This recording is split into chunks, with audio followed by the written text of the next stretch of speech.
drive around on my butt like a car. Picture Mario Kart, no cart. And the gas, that's farts.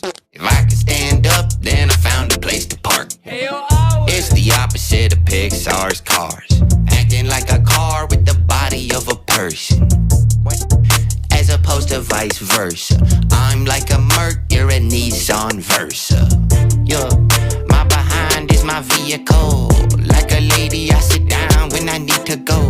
Like fully tinted shades and I keep it low. The eyes are the window to the Kia Soul. If I'm winking, that's my blinker. If I'm blinking, that's my caution. This is how I let you know this where the fog is. It's less a steering wheel and more a sausage. Yep, it is as you fear. My Johnny's how I steer. I know it looks weird, but I'm only switching gears. And my motor oil is beer. The windshield wiper fluid is my tears. She's in love with who I am. Back in high school, I used my buttocks as a lamb. A Lamborghini, not a sheep. I'm a Ram, you're a Nissan Leaf. I drive around on my butt like a car. Picture Mario Kart, no cart. And the gas, that's farts.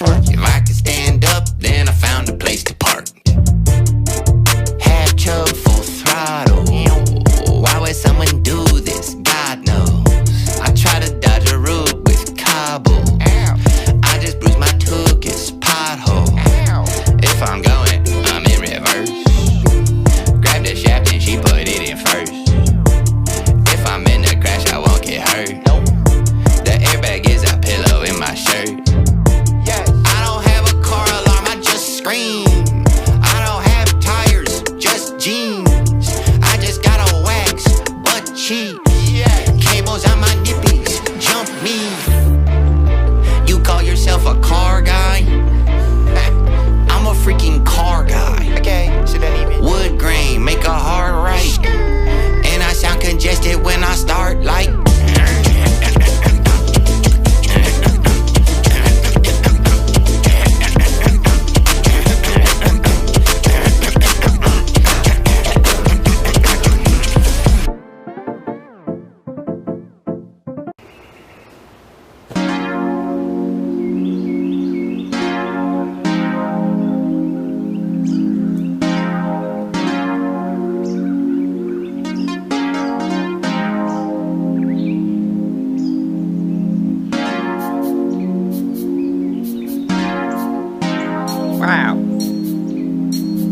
I'm a legendary love maker.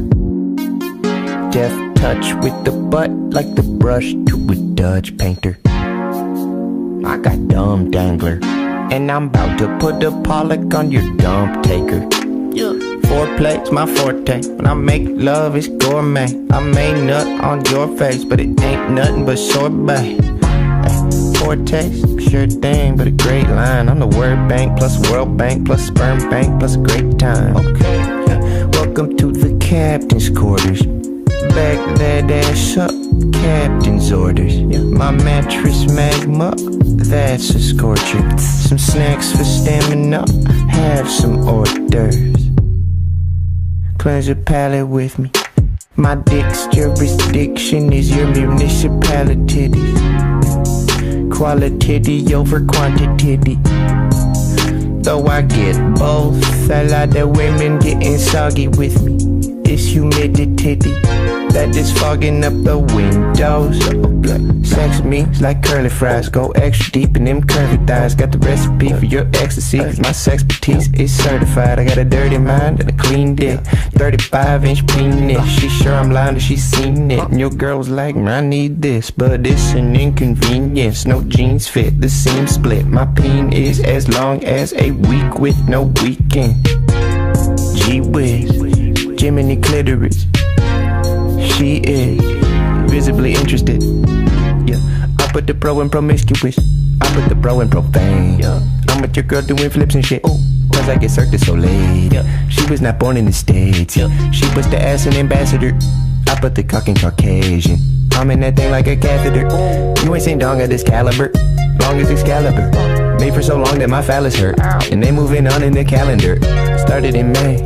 Next thing you know, it's October. Well, you know what they say, time flies when you got a boner. And I got a boner. And she very good with that python, must be a coder. Hey, throw it on the lava bed, feel the repercussions. Punani, tsunami, she is buzzing. And it seems to me that she is Russian. Why? Cause she sees the means of reproduction. Oh, hush, Mr. Bird. I'm making a hit. I'm doing raps. Thank you. It's probably his territory. I should probably get going.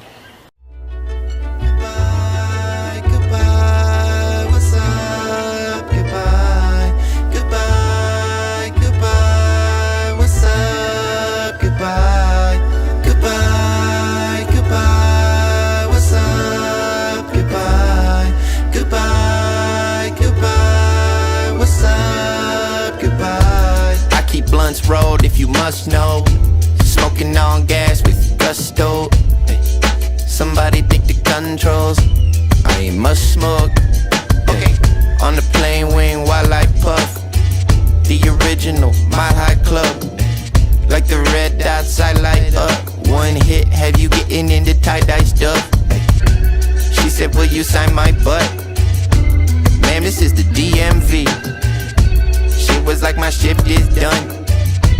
I said, let me see them cheeks. Alright, fuck it. I just signed the ladies' buttocks at the DMV.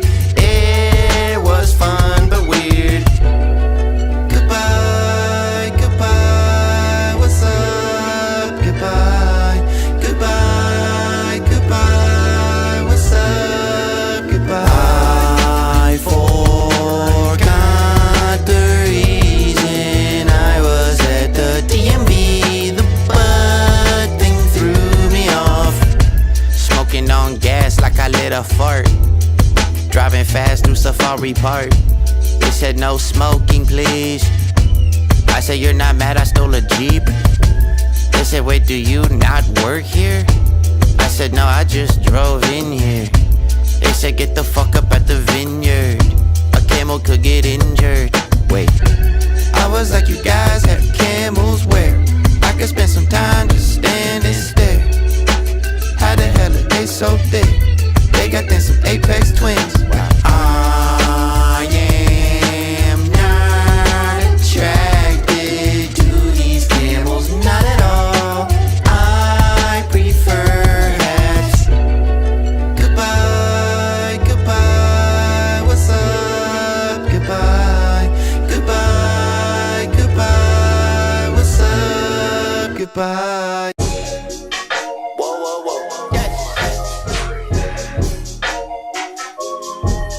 Dak West. Dak West. Scoochie Boochie. I'm articulate as all get out. But I don't know what to talk about. There's a lot of shit I jog around. I think we wish that we could all get out. Pop, where were you as everything got shitty? I was in Chicago rapping about titties. Planet I was on was looking iffy, so I invent a better one and said it with beats. As a fetus you could hear my muffled freestyles. I hadn't even dropped, somebody tried to leak files. From the cradle to the stage until I'm senile. Pop, what's that tat? It's an MP3 file. Hey, I'm the best to ever do it. If by it you mean entendre about body parts and fluids.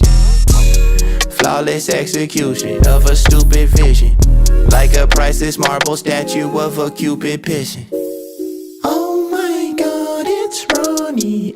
Shout out to Ronnie at Outback. I was down bad, now up 20. All of my music is found cash for a crowd that finds butts funny. I'm being zany and lanky, I fuck like a rabbit, I feel like I'm Bugs Bunny.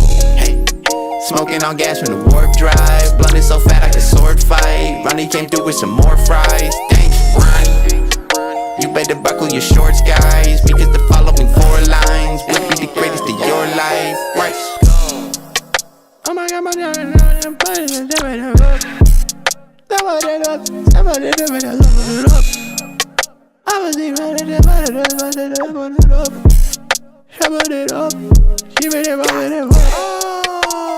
What? Are you keen? Shut it down. He killed the track. Close the trunk. Close the door.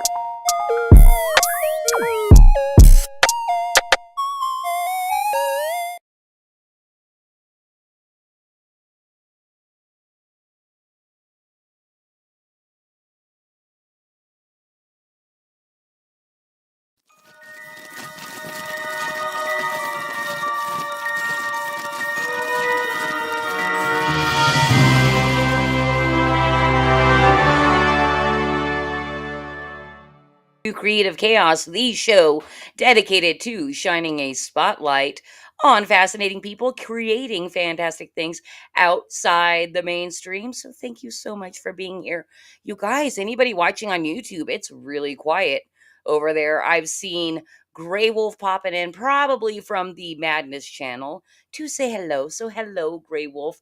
And over on Pilled, Nat Rain, Flip City contributor, and the great Ghost Pepper saying hello over there. So, hello, welcome.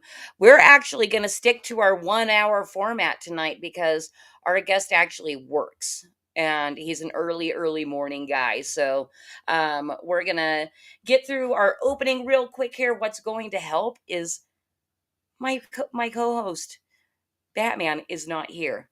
But I do have the disembodied voice of our wonderful producer, Cosmic Grandpa, here, because we're going to bring up a couple of pictures. Cos, if you wanted to bring up the first one, Cos and Batman just recently went to a con, and I'm going to let Cos take over. What is this? Indeed. Bruce came all the way to Pittsburgh, excuse me, to visit Steel City Con, where, as the sign says, cosplay is not consent. Or, in other words, please do not squeeze the cosplayers. unless they cosplay as a role of Charmin, then you'd have to, right? Indeed. But yeah, this Bruce and I have done the Three Beermen show together for 4 years now, and this is the very first time that Bruce and I met in person. So this it's the first Nice. time, and so we spent the whole weekend together. And boy, am I glad he headed back to New York. So, and now he's already on his way to Florida. I understand, Christy. Is that the case? I'm going to Okay, bring you back here as soon as I can get the button to work. yeah. So, yeah, the reason Bruce is not with us tonight is because he is hauling ass. He told me about 10 minutes before the show, or before we get into the backstage for the show, that he was hauling ass down the four something down to Florida. And they're making great pace, and he didn't want to stop. And I completely understand, especially on longer road trips like that. If you have the energy to drive, just do it. Um, and on that note, you guys, I'm going to be dialing in from vacation. I'm going to go visit my dad in Utah. And about a year ago, we had Justin Belmont on while I was in Utah, and I'm going to sit in the same place with the beautiful red cliffs behind me. So I'm super excited to be able to come at you next week from Utah. And I've got to say, what is up to Ben? It has been a while. It has been a while, Ben, since we've seen you. We miss you, friend. You're my friend. Ben, by the way, just to let you know, because I didn't give you feedback via email, your latest parody of Also Nuts was cracking me up. I had to point things out to Scott after he laid everything in, because that was the last thing that we needed to place in the magazine, along with all of the typesetting for publication of volume 24. So Scott did it really quickly and didn't go over fine tooth comb with the latest parody art, but I personally love doing it. And great job. I love there's one panel where the main character is scrawling on a bathroom wall, and Ben added some graffiti on it, and one of the things says, Flip City does shit. So thank you. Plus all the other funny little Easter eggs that you always put in there. So thank you, Ben. We're at print now of volume 24. But on a separate note, you guys, volume 23 is going out this weekend. I took a nap before Creative Chaos tonight because we're staying up late tonight to fulfill. And for anybody that does not subscribe to Flip City, this is what it looks like. There will be a label here with your name on it. We do a little stamp with our address, and that's our little indicia stamp over there that gets us our bulk rate for shipping magazines. And when people get it, they go, "Oh my God, our latest Flip City." They pull it out, not knowing exactly what it's going to look like. And this is the premiere of Kitty Phillips as the mascot, kind of like Alfred Newman was, but instead you get kind of a weird, quirky trad wife. So, and our lead parody in this is the Joker. It's hilarious. You guys are going to love it. So for anybody that is interested in checking out Flip City Magazine, you can subscribe to get a quarterly magazine at flipcitymag.com. That is flipcitymag.com. We're super excited to be doing fulfillment tonight, and we might stream it. We might. So if you're not subscribed to us over on Pilled or Rumble, go find us over there. We're at Flip City Mag across all platforms, because we're also going to be playing music while we're fulfilling. So we don't want to deal with YouTube cutting us off because we're playing copywritten music. So we're going to fulfill and stream to Rumble and Pilled and maybe our Substack, where I'm still figuring that as well. Yay! It was a lot of fun. That was a lot of fun, and congratulations with the new issue. Great work to you as well, Ben. I just love passing back the great works. All right, that does it for our sponsored by section. And if you haven't already, please like, share, and subscribe, and help that algorithm, because you know we're not getting pushed out anywhere by YouTube. Anybody that comes here early enough does see the warning. That it's not for the soy inclined and easily butthurt. And sure, YouTube themselves does not like that. All right, let's bring in our guest tonight. And I didn't ask how to pronounce his last name because most people know him as John's Longbox. He's got a YouTube channel, but I'm going to say John Bua or Bua. Bua. He's a major comic collector, boasting a comic book collection of over 50,000 books. And his first ever title, Heroic Tales, just launched his second edition. It is funding as a second edition, and it is funding as a storefront right now on Fund My Comic. You can find the link in the description. I'm also going to drop it in the chat. Well, we watched the trailer for Heroic Tales, and we'll meet John on the other side.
Yeah, I love that music.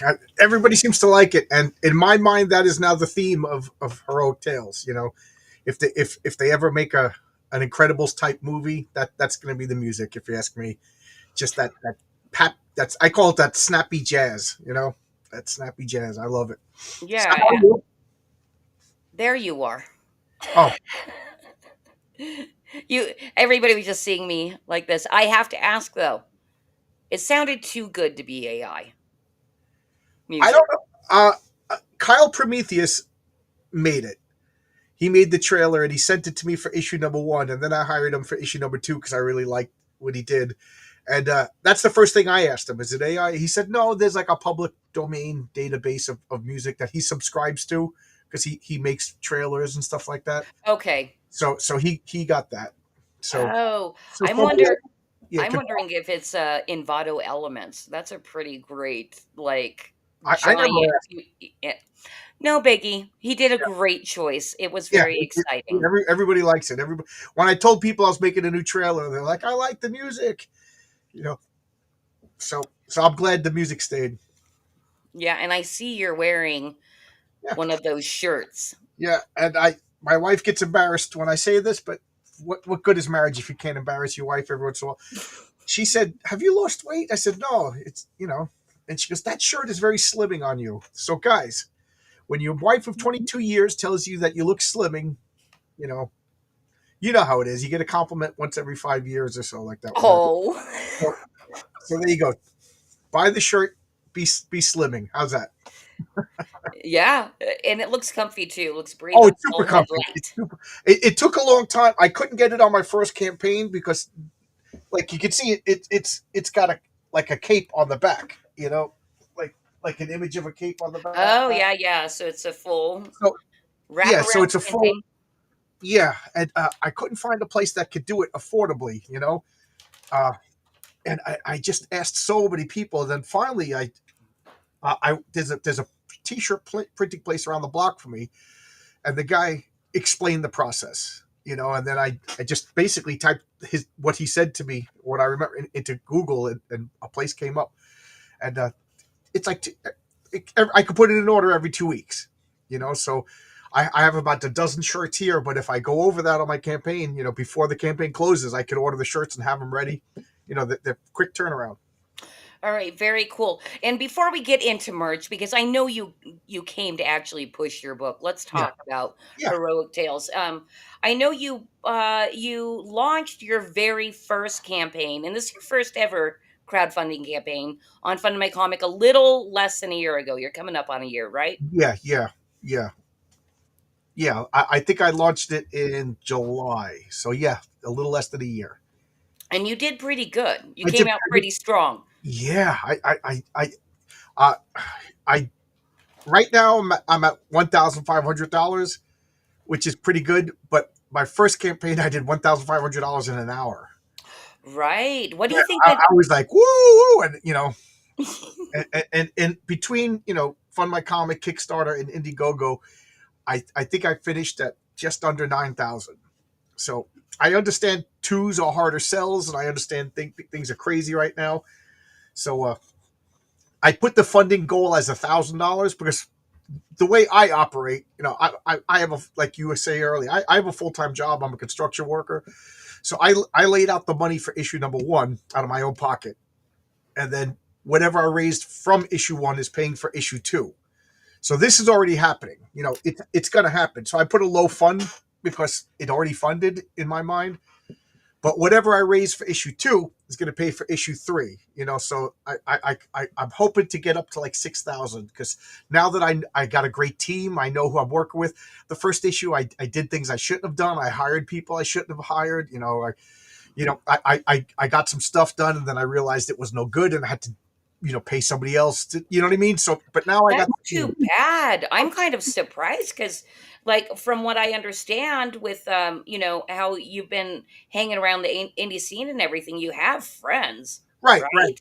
I'm Yeah. kind of surprised that you got like. I Well, don't know if I'm you want to stubborn. go into your what happened, I'm, but I'm stubborn. I got to make my own mistakes. You know what I mhm. mean? Like people, I only learn things from the wrong way. When I'm at work, if I do it right the first time, I don't remember what I did.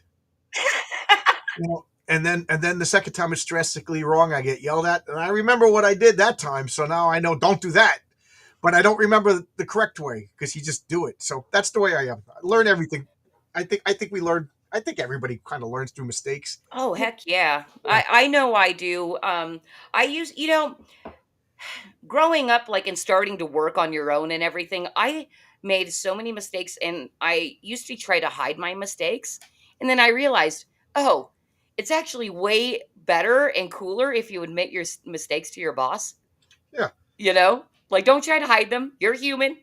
Yeah, my friends remind me a lot about my mistakes. A lot of my ex-girlfriends, Regina, Paula, they bring up my mistakes a lot. Ooh, both those names both send red flags immediately. It's funny because when I saw Paula, I literally saw a red light above her head. Like woo. And She had a when dark you're in red college, aura, you don't think with your head. or at least not the right one. Yeah, not the right one. Yeah. Anyway, so why don't you tell us a little bit about what Heroic Tales is? Okay. So, excuse me. Heroic Tales, like the tagline that I say is it's a love letter to Blue Sky Bronze Age Marvel Comics. And then I got people asking me, well, what do you mean by that? So Chuck Dixon says Blue Sky comics are hopeful comics. Like Silver Age Superman. It's a blue sky. It's happiness. It's before this deconstructive era. So, so I want to return to like it's Heroic Tales would be on the same spinner rack as say like Chris Claremont, John Byrne's X-Men and the New Teen Titans and things like that. Like that I'm flattering myself saying that my comic would be on the shelf with them. But you know what I mean? I'm trying to recapture that lost pre-90s Marvel and DC. Yeah, so the basically, good guys are good, the bad guys are bad. But I also am a product of the time, so there are going to be, modern comic book influences that's thinking. But the point is, I got tired of everybody saying, "Oh, men are toxic, men are, toxic masculinity, and the father's always the jerk." And every sitcom, he can't open the box of stuff, and then he spills the straws or the potato chip. So I wanted to make positive masculinity. So I made a character called the Patriarch, and he was the debut character of Heroic Tales. And Heroic Tales to me was going to be every issue was going to have a different character because I got like 40, 50 characters that I want to tell stories about. It was going to be not an anthology, but every issue a different. So I put the Patriarch. I thought he was a good introduction, and people responded well. So he's a father. He's a loving husband. He's a superhero. He's a protector. He's a good guy. There's nothing deceitful about him. In his mind, the best thing that he could do with it would be to stay home with his wife and 7 kids. They live on a farm. He's a farmer.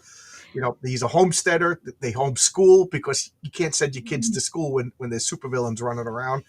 And you didn't see it in the first issue, but you'll see it in Patriarch #1 is going to be my next campaign. It's going to have his origin. You're going to see he got his powers in public, so everybody knows his secret identity. So it's hard. Okay. It's hard to keep your kids safe and do your superhero work when when your kids. So they're kind of isolated on a farm up, in the mountains someplace. So anyway, I wanted to make everything that's positive. So like he loves his wife. He loves his kids. He's not one of these people like, oh man, these kids are holding me down. And that chick over, he's everything that's positive. He comes home, he works on the farm, and you'll see in issue 1 of the Patriarch, like when he comes home, his little daughter's like, no powers, Dad. Like, he has to do farm work like everybody else. He can't use his powers because That's funny. That is funny that you addressed that because I'm like lining up questions that I'm going to ask you about them. And I'm sorry, I just have to say he has super sperm too, 7 kids. Well, Yeah, that was going to be my question. Maybe that's his wife's superpower. You don't know that. Maybe she's a fertile myrtle. Yeah. Well, my family had 7 kids, so they did it without superpowers. So, Yeah. All right. So he doesn't use his superpowers while farming. Yeah. Bummer. But yeah. The next question everybody asks is, no, the kids don't have powers. In my world, superpowers aren't passed on through genes. There's 2 ways to get powers, and I explain one of them in Heroic Tales #2 because I'm also featuring a new character called Mary Sue. And I had a female. I wanted to introduce a female character, and then every time you introduce a female character, it was like, oh, she's a Mary Sue. She's a Mary Sue. So I had him off at the pass. I just named her Mary Sue. So she's perfect. You know, she's beautiful. She's super intelligent. You know, she's a good girl. She's you know, she loves her family and everything like that. And then she gets basically almighty powers, but she doesn't know how to use them yet. She doesn't even know she has them, and she doesn't know the consequences of using these powers. She could rewrite reality, but she doesn't know it. You know, I'm goofing on, you know, she's the girl boss, but she's a sweetheart. And then at the same time, nobody's gonna.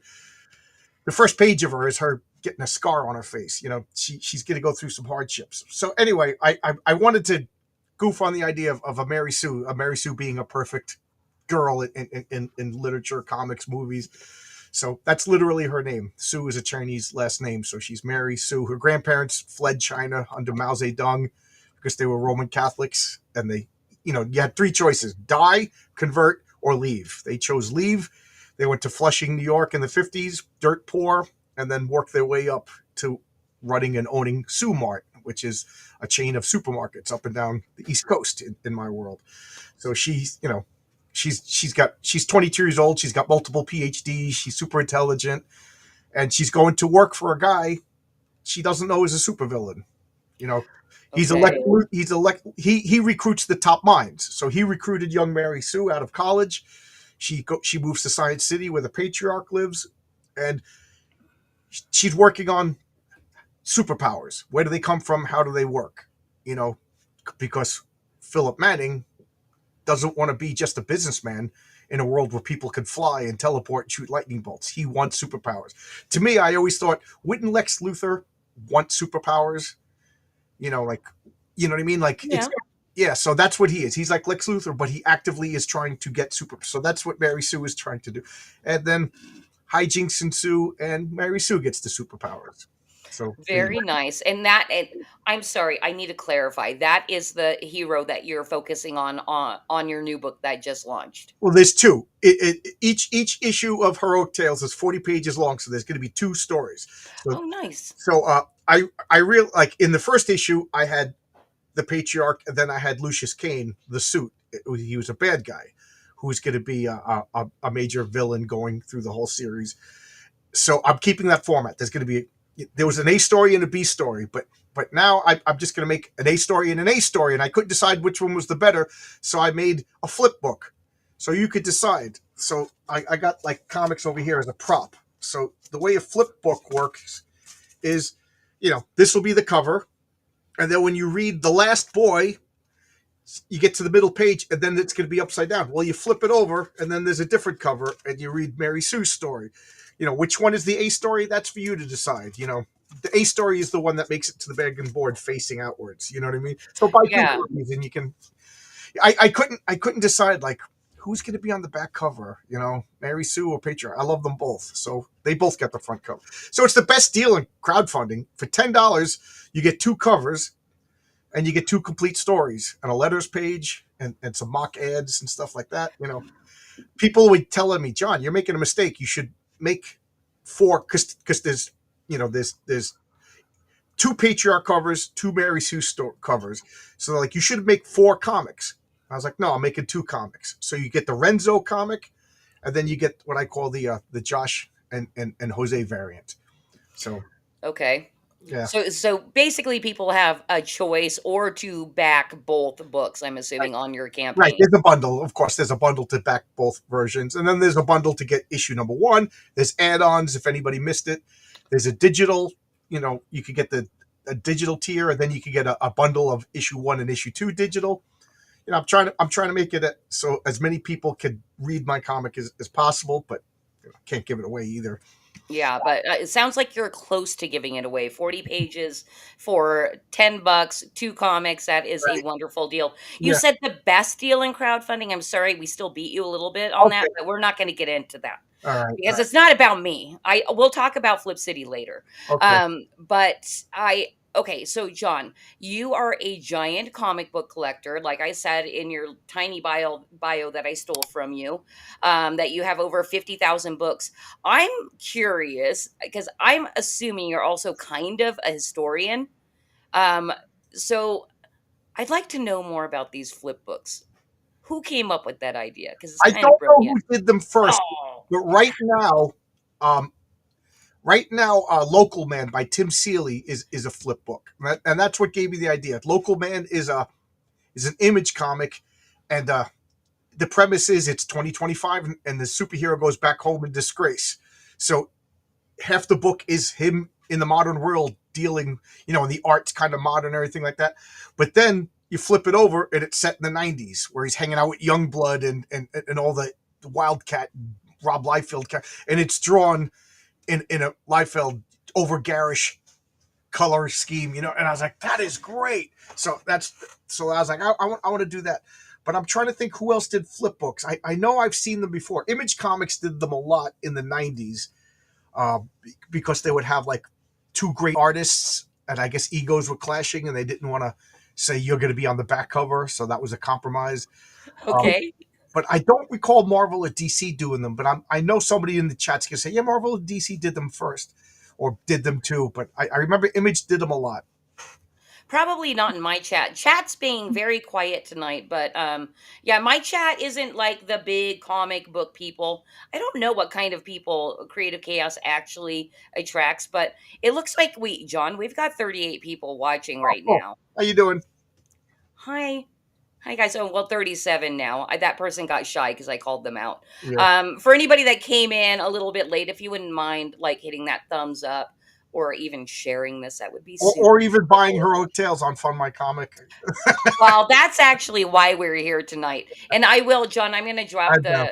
the link right now again in the chat for anybody that's interested in checking out Heroic Tales. It's on Fund My Comic. That's the one that I chose because I'm such a giant fan of Fund My Comic. Yeah. Yeah, so You get personal. Like I said, it's become my tradition. 2 days before I launch, I call Luke Stone freaking out. do you? And he calms me down. So when I do my third campaign, even if I'm not freaking out, I'm just gonna pretend I am.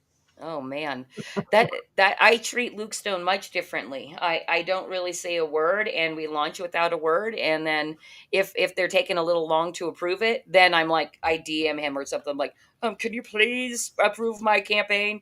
And then it gets approved immediately. I freaking love Luke. I love Fund Yeah. My Comic.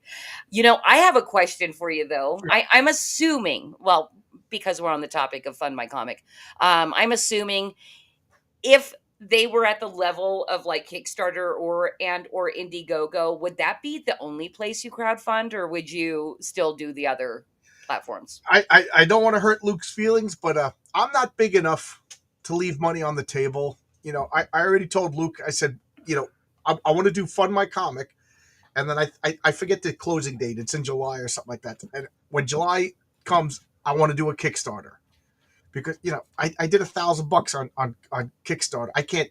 I'm too small. I can't say no to $1,000. Indiegogo, I got 10 sales. I can take a leave Indiegogo. I'm shadow. You get shadow banned, and it was hard to work with. So I'm done with Indiegogo. But Kickstarter, I don't like that whole survey thing. I still got 5 people that never filled out their survey. They're never going to buy my book again because, as far as they're concerned, they paid for a comic and never got it because their survey got in a spam. You know what I'm talking about? Oh, no, I don't because I didn't know that was a thing. Oh, you never used Kickstarter? I used Kickstarter in 2014. Yeah, because when you use Kickstarter, I don't get any of your information. It makes sense. I understand why they do it. So if you're on Kickstarter, your information is protected. You know what I mean? And then when it's closed, and then their credit card gets charged, then I get all their information. I get the email and stuff like that. But no, they fill out a survey. They fill. Right. I have to. Did you change your address or whatever, stuff like that? They fill out the survey, and then I get their information. So like 5 people didn't fill out that survey, so I have no way to contact them. I put general updates in Kickstarter, but I don't know. So those people, I if anybody knows who they are, remind them. I want them to get their books. Yeah, well, my assumption is you buy the book anyway and just kind of hold it to the side for a certain Yeah, period. I got a box. I printed up extra. You know, Yeah. that's why I'm able to offer comics issue 1 on this campaign too. Because I thought there was going to be like, oh, the comic was damaged or whatever. Nobody. You know, I put them all in Gemini mailers. Nope, nobody said no pint glasses got broken. I shipped them all over Europe and Canada. Well, No, nothing got broke. good. I'm shipping is a stressful Yeah, thing. yeah. I thought You it know, was fun. I I kind of liked it. I've got a question for you Huh. about you know, because you've been into comics for so long and you're a major collector and all this. I'd like to know about when did you start noticing like the wokening happening in like mainstream comics? It was always there. I hate to. A lot of people Like like, the like when it back even when it was called PC, like in the 90s? yeah. In the '90s, it was always there. It was always there. Even in the '70s, you know, there was always like, you know, politically correctness or whatever. Like you had to say the right things. But it got unbearable around 2013, 2014. I quit Marvel and DC in 2015, cold turkey. But what, and as unbearable as the political correctness was, I quit because I couldn't take the disrespect to continuity anymore. Like I'm a anal retentive freak. We talked about this when you were on my channel about all my little quirks.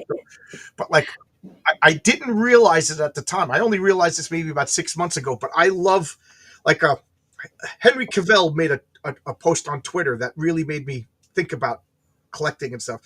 And he says, if you don't like the little niggling details and the lore, then you're not a fan. You're a tourist. He goes, true fans love all the little details. And that's why comic book movies, their fans are the worst because they're like, no, that's not the way Peter Parker was. That you know what I mean? Because we love all that's the Lord of the Rings fans. Like we a real Lord of the Rings fan is not watching Rings of Power. It like it insults them because of the disregard for continuity, and that's the way I am. I didn't realize that until I saw that tweet. I like continuity. I liked reading Spider-Man from the seven. I started collecting comics in 1975. I liked that it was one continuous soap opera. You know, and the character. You know, there's little mistakes, but like you know, it's But just that adds to the charm. The well, little mistakes. the little mistakes like for a long time like the city of the Inhumans was in different parts of the world until they addressed it. You know, Atlantis was in different locations, and then they said, oh, these are colonies of Atlantis. You know what I mean? Things like that they creatively fixed, and yes, that added to the charm. And then Stan Lee had like a no prize. If you found a continuity error and you explained it, he would give you a prize, and it made it a game. You know, it was a lot of fun. And then like around I the example I always give is Ta-Nehisi Coates was writing Black Panther, and there was just so many continuity mistakes, you know. And I was just like, how dare he? Who does he think he is? Yeah, I know he's a celebrated poet, and I know he's the celebrity du jour, but where is he now? He was only in comics for what, 8 months, you know, and they catered to him and they allowed him to rewrite Jack Kirby and Stan Lee to get what nobody remembers his run anymore. You know what I mean? Nobody's talking about it. The movies are based on Reginald Hudlin and Christopher Priest. You know, they're not. Nobody references his stuff.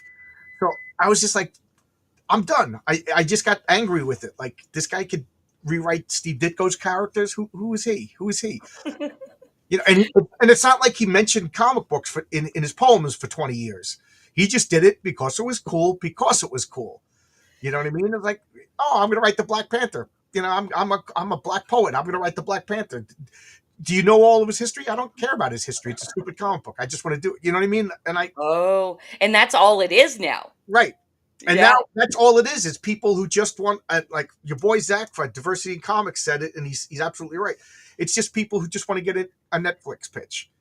You know what I mean? So they're going to write a comic book for 3 years to get it on their resume because the pay is crap. You know what I mean? So they're hoping it leads to other stuff. I mean, Chuck Dixon got into comics because he wanted to write comics. You know, Grant Morrison got into comics because he wanted to write comics. Alan Moore got into comics because he wanted to write comics. Denny O'Neil, like these people loved comics. Chuck Dixon only started writing novels because they kicked him out of comics. You know what I mean? He never wanted to write it. He actually he had a funny story. He said he fought with his wife for a year about, I don't want to write a novel. I want to write comics. But finances got desperate, so he wrote a novel. And now they just made a movie about it. You know what I mean? So he goes, I owe my wife an apology, and I apologize every day. She was Well, I mean, that's what you have to do anyway if you're married. You have to apologize every day, no matter what you did. well, I didn't do anything wrong. So Hey, and on that note, actually, I think it's time for us to get into our mansplain segment. oh, oh, oh. Don't worry, this is still all about you. So Well, that's good because I have a character, the patriarch. He's really good at mansplaining. That's what he does for a living. do it in his voice then. I wish I could. All right, let's get into the segment, Kaz. There's something called mansplaining. Have you heard about this? We know what mansplaining is. Mansplaining is when a man will condescendingly explain something to a woman that she already knows. See, now here's where we get off the rails already in mansplain is very, very likely, John, you're going to explain something to me that I don't already know. So, All right. Well, I'm going to explain this to you. If women just listened the first time, we wouldn't have to mansplain. Oh, okay. I particularly like when guys come into the segment and start off with like, okay, listen, toots. No, but my question is because I'm pretty sure that when I came over on your show, which I had a great time on, by the Yeah, it way, was a lot you're of a fun. wonderful host. I'm not a comic book person. Like, I've never really been into them. I really respect people that are know a lot about comics. I used to think it was like, no big deal, but after hanging around with comic book people for a long time, like, I have major respect. You guys know a lot.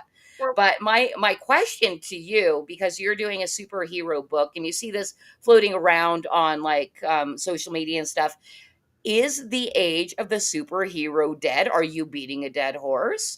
And why did you decide to do superheroes? I love superheroes. So I always wanted to write superheroes. I love superheroes. I don't know. I have a horror comic in mind. I have a historical comic in mind, but my first love is superheroes. Like growing up, I ignored all the. I didn't read war comics. I didn't read romance comics. These were all big back in 1975. I did read Mad and Cracked and stuff. That was just. I didn't even consider that comics. I just consider that like every kid in America read those. That was just part of being a kid in America. Here's you're a kid in America. Here's your Mad magazine. Right. I avoided sci-fi. I avoided war, but I always loved superheroes. I was that kid that had a towel and ran around the house pretending to be Superman. Mm-hmm. Things like that. And I love Superman, and I love the good guy Superman. I love the Boy Scout Superman. So when I said I'm going to make a comic, it was I'm going to make a superhero comic. But you don't really see too much in issue 1, but it's like a conspiracy theory superhero comic. Everything's like there's going to be a lot of oh, I recognize this conspiracy theory. I recognize that conspiracy theory in the stories, things like that. So it's in my opinion, that kind of contemporizes it. Yeah. So like when I say blue sky, what I mean is it's going to be like they're good guys. The good guys are good guys. But at the same time, I do have a couple of heroes that are bastards, but they're my characters. I'm not taking Spider-Man and then making Spider-Man a jerk. You know what I mean? Like I have a Batman ripoff called The Raven, and he's going to be the Dark Knight Avenger of Science City. And I want to try to be like, if there really was a Batman, you would hate him and he would be scary and you wouldn't want him in your town. Like a guy who just swoops out and beats people up. Patriarch, you're not going to be scared of. Superman, you're not going to be scared of. But a real Punisher, a real Batman, you don't want him in your neighborhood. So I'm going to have some shady superheroes and everything like I have one character called the Peacekeeper. He's a superhero that's loyal to the UN. Is he a good guy or is he a bad guy? Right. Yeah. Okay. Now, like you said, because we're on the topic and I forgot to ask outside of mansplain, you have a plan for, I believe you said 40, right? 40 superhero stories that you want to tell? Oh yeah, I have at least 40 because this is all. I play this role playing game with my friends. I'm playing this Sunday. It's called Village Vigilantes. It's a Dungeons and Dragons, but it's a superhero version of Dungeons and Dragons. And I've been playing this since the '80s. Oh, So wow. I'm not joking. Like I always say, remember when Mitt Romney said he had binders full of women? I got binders full of superheroes. So, and then so I'm not even joking. I have like, and we've been playing, and I have all the stories written down and cataloged, and plot threads. We still got to finish this. I'm anal retentive about everything. So now that we don't play that much because they have kids, and I lost friends from COVID and things like that. This is my way of telling those stories that I literally wrote these stories down 10, 20 years ago. That's really cool. So it's the generally the same group of people you've been playing with Now since the I 80s? got one friend that from fourth grade that we started playing these role playing games. My friend Jimmy, he and I still play. But Jimmy is like the only consistent guy that's been through all my iterations of groups. But I had one group when I went away to college in New Mexico, and then I had another group when I came back and lived in Flushing. But people in Queens don't buy cars, so when you move out of Flushing, they're not going to drive. We don't have Right. you don't exist anymore. You moved out of New York City. The New York City people are like that. Now I met a new group of people, so we're on our fourth or fifth session, and they're just like, we've been playing 4 times and you already killed half the group. I'm like, "Way better." So I guess I guess I'm a harsh DM, and they're learning that there's no resurrections. They don't come back. Dead is dead. So there you go. Why superheroes? Because I love them. I want there to be a good guy. I like the idea of like an all powerful good guy. Like just think about it. The X-Men. You don't want the X-Men around in real life. They're horrible. They're scary. They're like, and I'm not even talking about the fact that they're mutants. I'm talking about their behavior. They're driving through the streets, and the cops chase them, and they shoot the cop car with I-beams and continue on. But they just want to be treated like everybody else. Magneto gets arrested. They break into the trial and take because Magneto's never going to get a fair trial under humans. But we just want to be treated like everybody else. Like, that's scary. But I want there to be blue sky superheroes, like the Patriarch. When he lands, everybody's like, "Oh, the Patriarch's here." That's why I didn't like the Man of Steel movie. When Superman landed in the town, everybody was afraid of him. I'm like, nope, that's not Superman. Right. Right? Well, The Christopher Reeve movie, it was an introduction, but when he showed up, it was, "You got me, who's got you?" And then the other guy was like, "That's a bad outfit." Like, people wanted to know who he was. They were intrigued. They weren't scared of him. They like, "We don't know who this guy is, but he's awesome." That's a Superman movie. That's what I mean by blue sky, and I like that. I want there to be good guys, but there's going to be the bad guys are going to be nasty. I got a couple of real sons of guns in the bad guys that you just want them to be brought to justice. So I got no problems with the bad guys being the bad guys. I just laugh when Dr. Doom says he wants to do this, so therefore you agree because you wrote that character. No, I didn't. That's Dr. Doom. He's a bad guy. He does horrible things. I'm not a dictator. Dr. Doom is a dictator. right. You You have stories to tell. Right. And I don't want to insert my politics. It's no secret I'm a conservative, so the Patriarch's not going to be vote for Trump.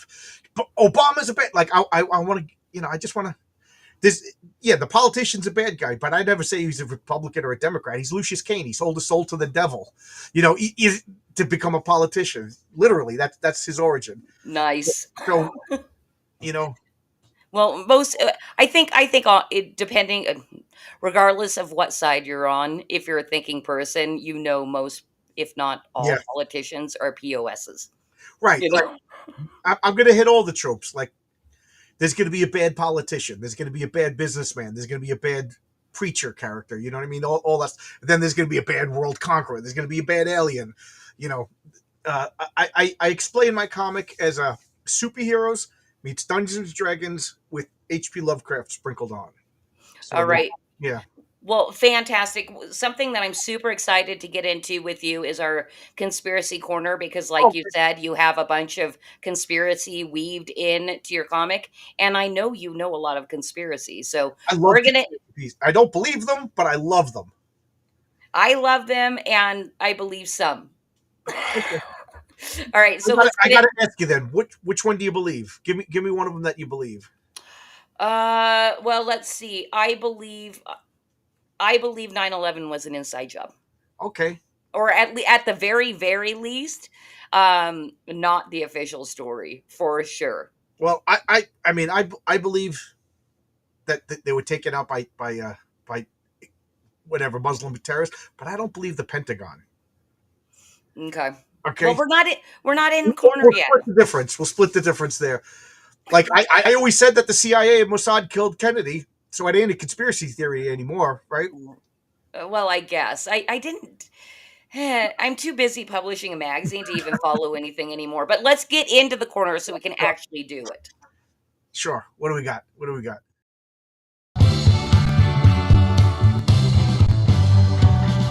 I wanna live with a conspiracy girl. I could be prepping the rest of my life with a conspiracy girl. Those weren't aliens. Works because I have my handy dandy extra ultra protective tinfoil hat on. We literally can talk any conspiracy, and I'm not going to get kicked off YouTube. And real quick, before we get into conspiracies, I just got to say what's up to Levi, Deepak, and Vulcan Lives. You showed up. Thank you so much. Never apologize for being late. I'm just glad you're here and you made it. So, and Levi, oh my God, you've got your gold foil hat. Super exclusive. It doesn't fit my handcrafted. gigantic head, I though, know. so I got to put it back. It's why it says place on head and balance. Anyway, and that's okay. You don't have to have your own hat because this protects us both.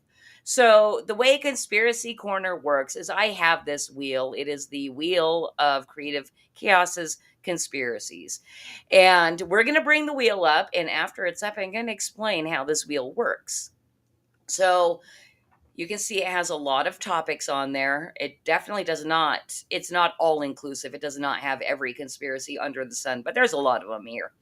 And you get 3 spins, John. You can choose topic 1 or topic 2 that it lands on. But if you choose to do a third spin, you're stuck with whatever topic it is. But here's the great thing about Conspiracy Corner. Even if you don't know anything about the conspiracy, and because you're a writer yourself, you can just make something up. Well, I'm looking at all of these. So far, I got stories about all of them. Good. I think you're going to do fine. What's up? What's up, Zaff? Hello. Christian Zaffo saying hello. Oh, how you doing? Okay. All right, but do you understand how the wheel works? So I click control. No, our producer's going to do that. Oh, okay, okay. Then you ask him to spin it. Okay. Just tell me when to go. All right. Oh, there we go. And what do? I say hit stop or something? No, it does it automatically. Okay, okay. We're not that technologically advanced on this wheel. Oh, how funny. I think we pretty much ended the last segment on a quick mention of the JFK I already talked about assassination. this one, so I'm going to give it a spin. All right, we're going to spin again. Okay, wait a minute. What? We'll say this. There is a major story about the JFK assassination in my comics. If I could get to around issue 7, I will just say that Marilyn Monroe and JFK were both killed by the same people because it was a sacrifice that they did in prehistoric times. Ancient Greece did. It's called the sacrifice of the king, the sacred wedding, where the king and queen are sacrificed to generate magical energy for a purpose. And they were the king and queen of America. So there's my conspiracy theory worked into my comic book. All right. Interesting. We might change Conspiracy Corner to see how many of these are just wrapped into your comic book. All right, we're gonna spin again though for the topic that we're because that's what you wanted, right, John? Sure. Okay. But I think there's only 1 or 2 of them I couldn't talk for an hour and a half about. I can talk about anything, you know that.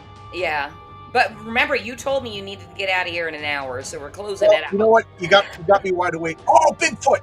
Bigfoot will be an issue. Oh, voodoo. Not landing on that. We're on Voodoo and Santeria. Voodoo, it's not a conspiracy theory. There really is voodoo. It started in Africa and made its way to Haiti. And I have a role playing story about Haiti was taken over by like voodoo gods, like Lovecraft gods, and that's why they got like, what's his name? I can't remember the like Papa Doc, like sacrificing people in the streets, and like that group. I can't remember his name, but there's a literal general that runs around and captures people and eats them because there's an unspeakable horror that lives in Haiti, and they're literally corrupted like Lovecraft. Everybody goes insane, and that's what's going on in Haiti. That's my voodoo conspiracy theory for the day. Am I playing right? No, you're breaking the wheel, actually. Oh, okay. What am I supposed to do? You But guys, John's breaking the game. He's not Oh. doing it right. No, basically, so if you wanted to stick with the voodoo topic, we would take the wheel down and we'd talk about it for like 5-10 minutes. Oh, okay. But we're gonna spin it one last time. You're Okay. this one. We're taking the wheel down, and then you're talking over it. Okay. I'll talk about anything. I know you will. I think I might be the easiest guest on any talk show. Yes, I would agree, and that's why I was super excited to have you tonight, especially because I woke up from a nap right before. I'm like, oh, it's fine. It's John. Oh my God, are we gonna do Bigfoot? Oh, good. Bigfoot. Yay! All right, because Now, how do I play correctly? 'Cause I could tell you my theories on Bigfoot, Yeah. but okay.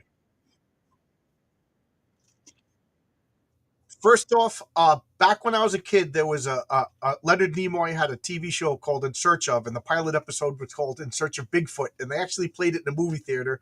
And my brothers took me to go see it in the movie theater, and I was scared as crap. I was like a little kid. What was it, like 74, 75?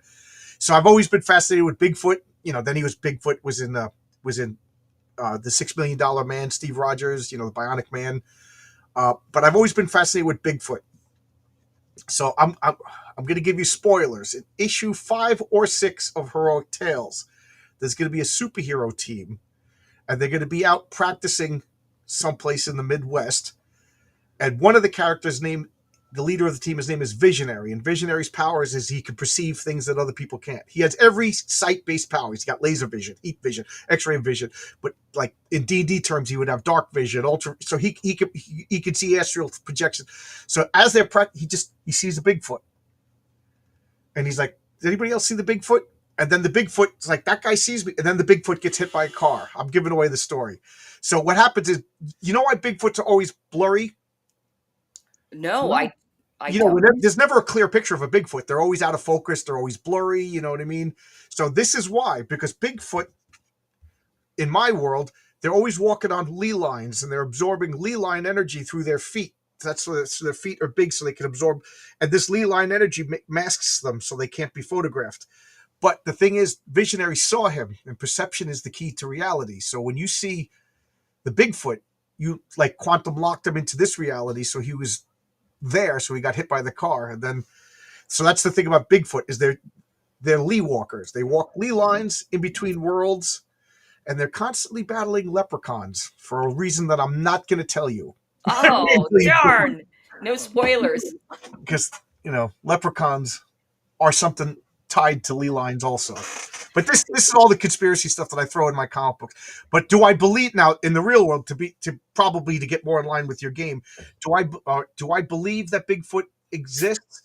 I desperately want there to be. I want there to be Bigfoot. How cool would it be to have these Harry and the Henderson thing? But I'm a natural skeptic. I don't believe in anything, but like my wife, like, what do you mean you don't believe in elves and you don't believe in fairies? And, when the cats are just standing there staring up at the wall. I'm sorry. So your wife is a conspiracy theorist? No. She just she believes in angels and fairies. And, you know what I mean? Like, she believes in a magical world. Whereas I live in a, give me proof. And she gets mad sometimes because she'll talk about something and I'll be like, she's like, oh yeah, at 4:15 every day I have this thought. And I'm like, yeah, because you trained yourself to have that thought at 4:15. It's learned behavior. I had a girlfriend in college that she would say like I like I thought of this at this certain time every day, and I was like, yeah, but you have a million instances in a day, and you didn't think of that thing, So really, it's 1 out of 1 billion chance, but you chose to make that 1 out of 1 billion, significant. And she's like, I hate you. We got to break. You know what I mean? Yeah. That's the way I am. I'm always squashing all the supernatural stuff. Like I don't believe I in know. ghosts. I don't believe You in anything. poo-pooed on her parade. Yeah, like I want there to be space aliens. Unfortunately, I'm starting to like I don't believe in demons and I don't believe in angels and but I believe people believe in them. Like I don't believe in the occult, but these days, the more I'm hearing stuff, I do believe that other people believe in demons and and so it might as well be real. Like this adrenochrome stuff. You're gonna tell me there's not one person on the planet that's doing that? Like as long as two people are doing it, it's a conspiracy. If one person's doing it, he's what I mean? So Well, see, now you're rationalizing yourself right back into well, conspiracy. Like maybe you do believe more than you I let don't on, believe that than you let yourself. I don't believe that they're sacrificing to Moloch, but I believe that they believe they're sacrificing to Moloch. So it might. So Alan Moore says like magic exists. He goes because right now I'm telling you magic exists, and now we're thinking about magic, and if we're thinking about it, then in a certain way it's real because there's chemical reactions. You know what I mean? That's so yeah. So if I don't believe in a real Moloch, but I believe that other people believe in a real Moloch. They're going down to Epstein Island with Lady Gaga and they're doing horrible stuff. So, in a real sense, it does exist. So, is that a conspiracy? I don't know. As long as two people are doing it, it's not a conspiracy. So, no, it is a conspiracy. Right. If two people that's what I mean. I mean, it's not a conspiracy like you're a wacko. As long as two people are doing it, it's a real thing. Hey, I just real quick, John, I just got to give a major shout out and a thank you to No Prisoners Podcast over on pilled.net, who donated 451 gold pills. That's money over on Pilled, by the way, saying, I love you, Flip City Mag. Woo! I love you, 2451. Yep. I might as well show this big stack of Flip City right here. Oh, that's right. So just so everybody knows, John is now an official Flip City Magazine collector. That's where that little gold foil hat that wouldn't stay on his big giant head Yep. was from the collector's pack, and you plan on continuing to collect. Yeah. I would love if you would ever. I don't know if you've popped any open and flipped through them, but we love them. We hope you love them as well. Yeah. I'll be reading them this week. I've been so busy with my launch, I haven't read any comics. I usually read up to 5 comics a day just because I got to burn through the stack of unread. But I haven't read any in like 2 weeks because I've just been coming home from work, promoting, getting stuff together for the comic. You're a busy guy. Yeah. Have you been doing, just like in regards to your promotion, have you been doing like major podcast blasting or just kind of mellow? Like I can't invite myself onto other people's channels, so I just you can. I just put out the word like, can I come on your channel? Oh, okay. So you took me up on it. Saturday, tomorrow night I'll be on Aldous on the farm. What is that for the Friday nights? Yesterday I was on RJ from the Fourth Age. That was pretty good. I got like 5-6 sales. Oh, nice. I'm looking at my calendar. Renowned is going to be, anybody. Katie said she'll have me on. I think either this Saturday or next Saturday. Whoever. I'll go on anybody's channel. I'm trying to sell books. You know what I mean? Yeah. And Katie's audience definitely backs. That is how we've been able to make gold 2 funds in a row. So thank you. Major shout out to Katie for having me on a couple of times and pushing. She is a pusher. Yeah. That's not the purpose of this show. This show is more to have fun and let you know that these things exist. Because guess what? I dislike the mainstream a whole lot. I to the point of kind of anger. So I love talking to indies. So you guys, something that as John was talking tonight that I was thinking is between number 1, your love for superheroes, and number 2, the fact that you've been training to write for superheroes your entire life by how much you've read. I can pretty much guarantee you these are going to be enjoyable reads. And I love that you named your first premier superhero the Patriarch, because that's triggering.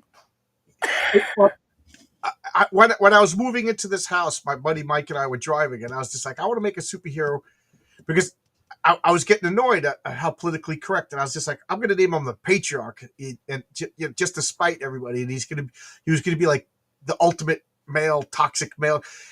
But then I started, like, I designed the costume, and once I designed the costume, I was like, I like this guy, and I had an epiphany that if you make something out of spite, it's not going to last. Right. Well, I mean, maybe the idea was triggered by the spite, but I think you made a really good choice because the point is they're calling masculinity toxic masculinity. Right. And masculinity in and of itself, it's neutral, but if it's like applied correctly, it's a very, very positive thing. Yeah. You know. It's not. Yeah. I think it's positive. I mean, it's yin and yang. We need femininity. We need masculinity. I'm old fashioned enough to say that kids need a father and a mother. Ideally, that's the best. Mm-hmm. But I'm not old fashioned enough to say, like, if you're a lesbian couple and you adopt a kid or whatever, that's fine too. But I do think the best situation is, yin and yang, duality, male and female, black and white, night and day, sun and the moon. You need a healthy balance of both. But other things will work. I was going to say more controversial things, but I'll stop there. And Levi Skeen says that's freaking cool. Yeah, so like the people started to like the Patriarch even before he came out. Once I started showing pages of him, what he looked like. So when I told people he wasn't going to be in issue 2, that I was gonna debut Mary Sue and the Raven, my Batman type character, people are like, but we like the Patriarch. And I'm like, am I sabotaging myself? Like, did I make a character that everybody likes? And then who knows how long? Because this is crowdfunding. It's not like it's every month. So, if it was every month, I would go with my original scheme because then it would be 2 months wait, you know what I mean, before he came back. But I can't do that. So I was like, okay, the Patriarch is going to be the flagship character of my stuff. He's always going to be there. And now I'm like, you know what? Maybe I got enough stories for him that I could spin him off into his own comic. So I was going to have his third appearance be his origin. So his third appearance will be his origin, but it'll be in Patriarch number 1. So I don't know how I'm going to do it. It really depends on this campaign. If we hope we could raise like $5,000, $6,000, and then I could do like Patriarch, Heroic Tales, Patriarch, Heroic Tales, or maybe do them both because I want Renzo to draw them both. He's such a good artist, and it's like a band. How do bands stay together for so long? Like me and Renzo, our personalities get along really well. I love his art. So I want to work with him. But I'm thinking maybe Renzo will draw the Patriarch and one of the stories in Heroic Tales, and then I'll get a rotating other artist to do another story. Yeah, well, I'm super glad and happy for you that you're building that relationship with your favorite artist right now, because at the very beginning, before I brought you on live, I was very happy that our Ben Sullivan, our lead parody artist, popped in. So when you do finally flip open those books, those lead parodies, that is all Ben. And he comes in and says hello every once in a while. Well, you got that. You know what I mean? You're working with somebody you like working with. You want to stay working with them, Yeah. Hopefully for, over a decade, we'd be very happy to make this go for at least another 10 years. But on that note, I think we're going to leave Conspiracy Corner because we've changed the subject, I think, 15 times. Yeah, I do that. Since we've been in it. And we're going to go into our very last segment. Even though I would consider you already Flip City branded because you bought that collector's super pack, I still have to brand you on the show because it's for the audience. Okay. And I choose things that kind of relate to my guests. So we're actually doing a repeat here, but it may not be a repeat. Flip City has not done much about superheroes. We do stuff here and there. But of course, we do it all in a satirical manner. And I thought it'd be a fun thing to have you read one of our pieces. So, Cause, if we can just bring up the first slide here. I'm going to have you read what superheroes could be, how superheroes could be saving the world. I'm going to read you in on this, and then you get a choice of 4 different superheroes that you get to read the Flip City version of. Does that make sense to you? Kinda. Let's see. I'll mess it up or turn it into something different. Oh, totally fine. All right. So these days, Superman would rather be snuggling young boys while Batman explores his emotions. But just imagine, with a little creativity and a half decent writers, how superheroes could be saving the world. And these are your choices. So you can choose to read about any of those 4. Well, Superman's my favorite, so I gotta pick Superman. You got to, you're going to pick Superman? Yeah. All right, cause if you can bring up Superman, that would be fantastic. Okay. So I'm supposed to read this? Yes. Okay. All-American urban crime fighter Superman now aspires to save everyone from the imminent death at the hands of diversity hires, with mass transportation systems run by clowns obsessed with their hair and posting selfies on the internet. What's even keeping these aircraft in the air? When not holding up or collapsing bridges, Superman escorts jets all the way home. But with so many potential disasters, even he can't do it alone. He recruits Supergirl and Iron Man and forms a superhero super squad devoted to propping up airplanes to avoid an airplane holocaust. Very good, John. I mean, don't you agree? Superman could really help out these days. Yeah. If only, yeah, if only. I don't even know what Superman's doing. I know he left the planet and his like 9-year-old son was aged up until 17 and then got a boyfriend, which is really creepy because he's only 9 years old, really. You know what I mean? Right. Oh, That's what wow. I'll do. So I don't know. I like Superman so much. I'm like cringing at this new movie. I want it to be good, you know. But I don't know. I think people fundamentally don't get Superman anymore. They think he's old fashioned. They think he's hokey. But yeah, that's the charm of Superman. You know what I mean? Yeah, I absolutely understand what you're saying, even though we're outside of mansplain. But I've got Levi Skeen asking you a direct question. John, would the Patriarch have a Bizarro character, and could his name be Beta Male? Good one. Levi Skeen. Let me just say, read Patriarch #1. You are remarkably close to what's going to happen. Interesting. And that is still live on Fund My Comic as well. Well, no, Patriarch 1 is my next thing. Hero #1 was the first comic, and then I'm going to tell the Patriarch's origin in Patriarch #1, which will be my next crowdfunder. And, well, something that it sounds to me like you're doing with your stories is anybody could back any campaign at any time because you're doing kind of a different character every time and get introduced to your universe in that book. I'm glad you said that. Every issue has 2 complete stories.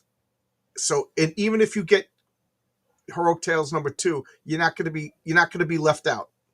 You know, I wanted to tell an epic long superhero story, but until I go monthly, I don't think that's fair to you guys. You know, and think about it. I'm going to tell a story at $10 plus shipping. You're going to pay $180 for a story. You know, like there's a lot of crowdfunding comics that are really good, but one guy pointed out to me, he goes, "You realize that's a 4-issue stories at $35 an issue plus shipping? That's $200 to get a story." And I was like, wow. That when you put it that way, that story's not that good. So what I want to do is, you're paying $10, so you're paying $5 a story because it's 2 stories in a comic book, 2 complete stories, and you don't need the issue. But like old comics in the 80s, they build on each other. You know, you know, like I'm gonna leave an Easter egg in Patriarch #1, so that when you get I'm gonna leave a yes, I'm gonna leave an Easter egg in Patriarch #1, so that when you read Heroic Tales #5. I hope everybody goes, oh my God. And then they go back and look at it. And I want you to get a little tear in your eye, you know, because somebody's going to do or say something that makes sense in the context of the story. But then when you get further context, you realize that's not what he meant at all. He meant something else that's absolutely heartbreaking. So, you know, but all right. But you'll get it either way. if you know, so each issue is a standalone, complete story, the way Marvel and DC used to be. Because I don't know, maybe this is gonna be my last crowdfund. And wouldn't that be horrible to like get you interested in a story, then I never complete it? That would be horrible. So you guys make it so it's not horrible and go back Heroic Tales 2 You know, over on Fund My Comic or any of your other platforms of choice. Are they live now or not on no, those? only Fund My Comic. Okay. I don't want to compete against Luke. You know what I mean? So like I already told Luke and I said I'm sorry, but I'm going to go on Kickstarter. But when Fund My Comic is done campaign, then I'll go on Kickstarter. All right. Fantastic. Well, John, I didn't get to tell you this, but with your official Flip City brand done here on Creative Chaos, that comes with invitations back to our FAFO streams where we do live reads and stuff like that. Okay. And in fact, I think I might eventually, maybe even in the very, very near future, do a FAFO stream where we read other people's stuff if you're ever interested in Okay. presenting some of your stuff on a stream, and we do voices and sound effects and stuff like that, but that's a work in progress. Okay. Anyway, I think we're going to close it out tonight because I know you will talk to me all night, and I I'm will. doing you a favor, sir, by releasing you from the creative chaos. So before we leave though, where can everybody find you? What do you want them to do right Okay. now? Well, I have a YouTube channel called John's Long Box. So you go to YouTube. I assume you're there already, and just look up John's Long Box. I do streams Wednesdays, Thursdays, and Fridays and Sundays, usually 7 o'clock p.m. Eastern Standard Time. I have what I call the conversations. So I talk to other comic book people. I tend to stay out of the drama. I try to, I just want to talk comics and comic book related stuff. I will talk board games. I've had like guys like Tom Vassell, who runs the biggest board game site on YouTube, talk about board games. And nerdy stuff, D&D role-playing games. I'll talk about stuff like that. Friday nights, I do It's Clobbering Time at 8:30 on YouTube, 8:30 Eastern Standard Time, where we take two things. Like, it was really fun. One day we took who would win in an all-out war: the Galactic Empire from Star Wars, or the Federation of Planets from Star Trek. And we just nerdy battle it out. It's an open invite; anybody could pop in, and we just. Just like when we were 14 years old at the comic book store, no, Spider-Man would beat Batman, which we did do. Spider-Man. This week we're just doing DC versus Marvel, and a week before I did Narnia versus Middle Earth, and I left it open. I like the books better. I like this world better. This one's a better, whatever. But it's fun. And then Sundays, it's just me, and I do Sunday comics, 10 o'clock in the morning Eastern Standard Time, and I just take out a comic book and it's not really a read through. But I go through every page and talk about it, talk about the art, talk about whatever, where I was when I bought it. And it used to be like me and three other people, but now it's getting to be like hundreds of people. Like they all get their coffee, we all sit around, and the chat is really active. It's a lot of fun. It's my favorite thing that I do on the channel. That does sound fun. Well, your previous show sounded fun for Oh, people that are way into comic books. It's Clobbering Time in Sunday comics. It's a lot of fun, and anybody could pop in, and it's best to pop in, because if it's just me talking about which one I like, it's not that good. It's good when it gets heated, but it's fun heated. Nobody gets mad and yells at each other. But like, I'm trying to think. We did I don't know. I'm trying to think of other controversial topics that we did, but it was like a couple weeks ago we did. I know you're not that into comics, but Reed Richards saved Galactus's life. So we did Reed Richards versus Galactus. Was he correct? And it was like a philosophical debate. That was a real fun. It wasn't funny. It was like, I don't know. It was like highfalutin. It was kind of you guys got deep. Yeah, we got deep. Yeah, that was. Yeah, that's interesting. 90s comics versus 80s comics. That one, almost came to blows. I like my 80s comics, and I'm an old fogey. I like my 80s comics, but it's fun. And then we invited. Yeah, and you guys, I'm dropping John's link one more time in the chat for you to go check out Heroic Tales on Fund My Comic right now.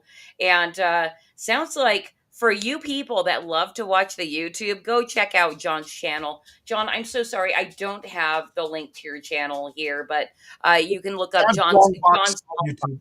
Yeah. and you can join in on the chat and have anything from silly fighting arguments in chat to philosophical debates. Yeah. Like yesterday, I had Dan Fraga. He just talked about him joining Image Comics, and he talked about, this guy who's been in the business for 30 years. I had Mark Miller, who's doing Kick-Ass, and one of if not the most successful person in comic books of all time. Walt Simonson, Jim Shooter. My dream interview is John Byrne, but we could dream. It'll never happen, but I could dream. Well, it kind of sounds like you're lining yourself up to get that dream interview. Yeah. With so many people that you've already had on. And you need to, when you go and approach, I would just say, brag on yourself and say, all these people have talked to me. Why are you a snob?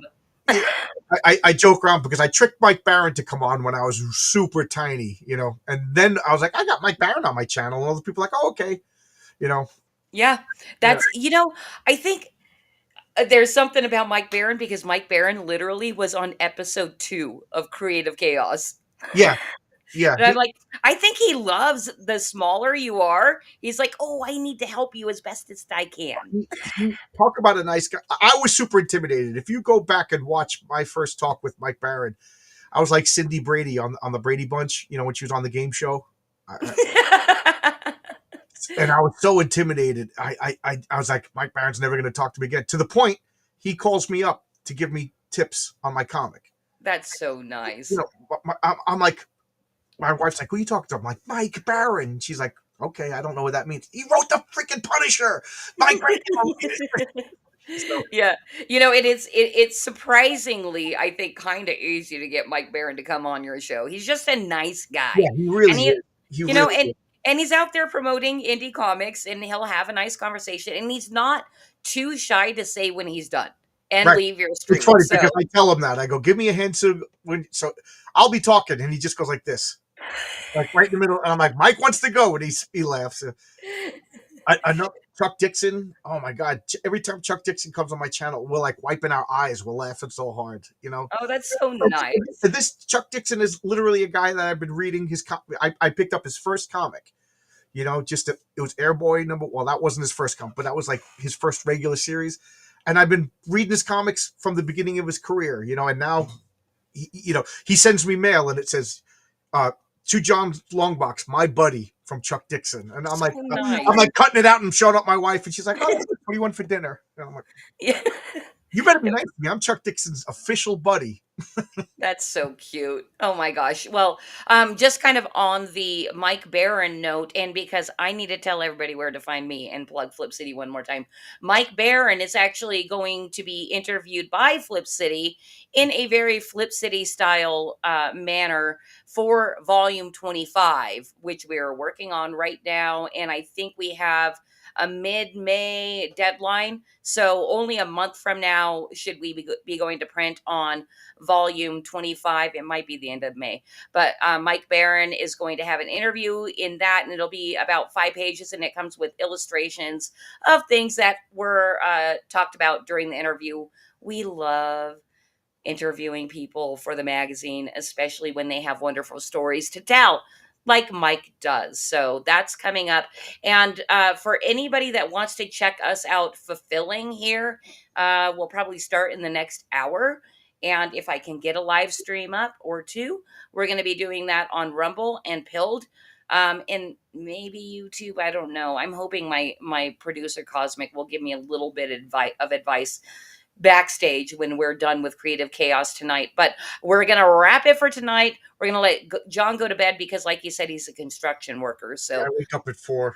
Yeah, butt crack of dawn, everybody. So let's say goodnight, and we'll see you guys next week. Thanks a lot for having me.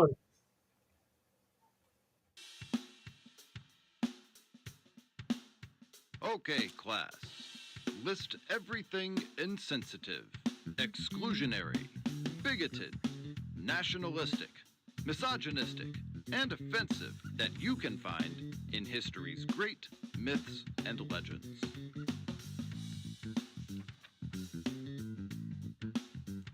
extra points for suffering panic attacks or emotional outbursts.